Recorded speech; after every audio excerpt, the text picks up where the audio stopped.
Hello दोस्तों, आज की क्लास में आप सभी का स्वागत है। पीछे हमने कुछ डेफिनेशन पार्ट 1 और पार्ट 2 में की थी।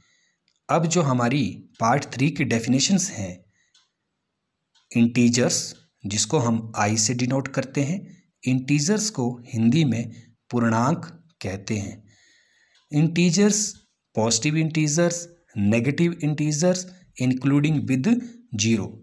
इंटीजर्स में धनात्मक पूर्णांक और ऋणात्मक पूर्णांक दोनों ही आते हैं और साथ में जीरो भी होती है, लेकिन जीरो के साथ कोई साइन नहीं होता, ना ये प्लस का होता है और ना ही ये माइनस का होता है।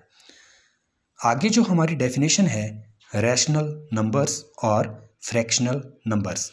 रैशनल नंबर्स को हिंदी में परिमेय संख्याएं और फ्रैक्शनल नंबर्स को हिंदी में भिन्न संख्याएं कहते हैं। ये दोनों एक ही है। रैशनल नंबर्स और fractional numbers are written in the form of numerator and denominator और p over q, where p and q are co-prime numbers. Example 1/2। यहाँ 1 न्यूमरेटर का है और 2 डिनोमिनेटर का है।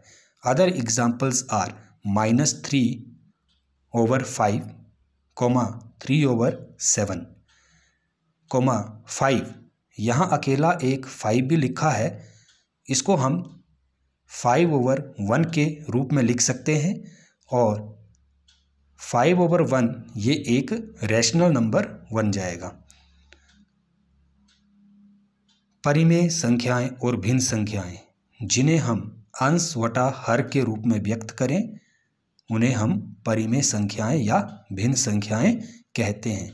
यहाँ ऊपर जो संख्या लिखी जाती है वो अंश की होती है और नीचे जो संख्याएं लिखी जाती है वो हर की होती हैं। अगर संख्या कोई अकेली हो तो उसके नीचे हम 1 लगा के उसे भी हम परिमेय संख्या या भिन्न संख्या कहेंगे।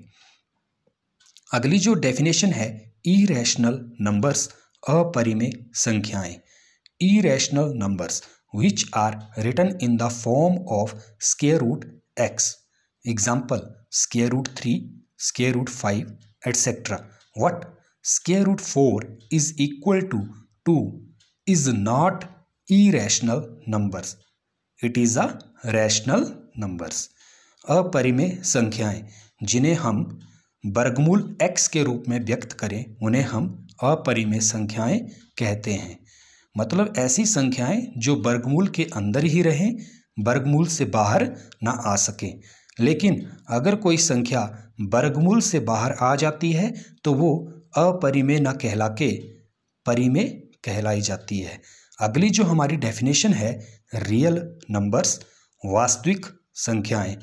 जितनी भी हमने ये यहाँ पे डेफिनेशंस पढ़ी हैं, इन सभी डेफिनेशंस को, सभी नंबर्स को हम वास्तविक संख्याएं या रियल नंबर्स कहते हैं। All numbers are called real numbers. सभी संख्याएं वास्तविक संख्याएं कहलाई जाती हैं। तो दोस्तों, आज के लिए इतना ही। धन्यवाद। जय हिंद, जय भारत, जय हिमाचल।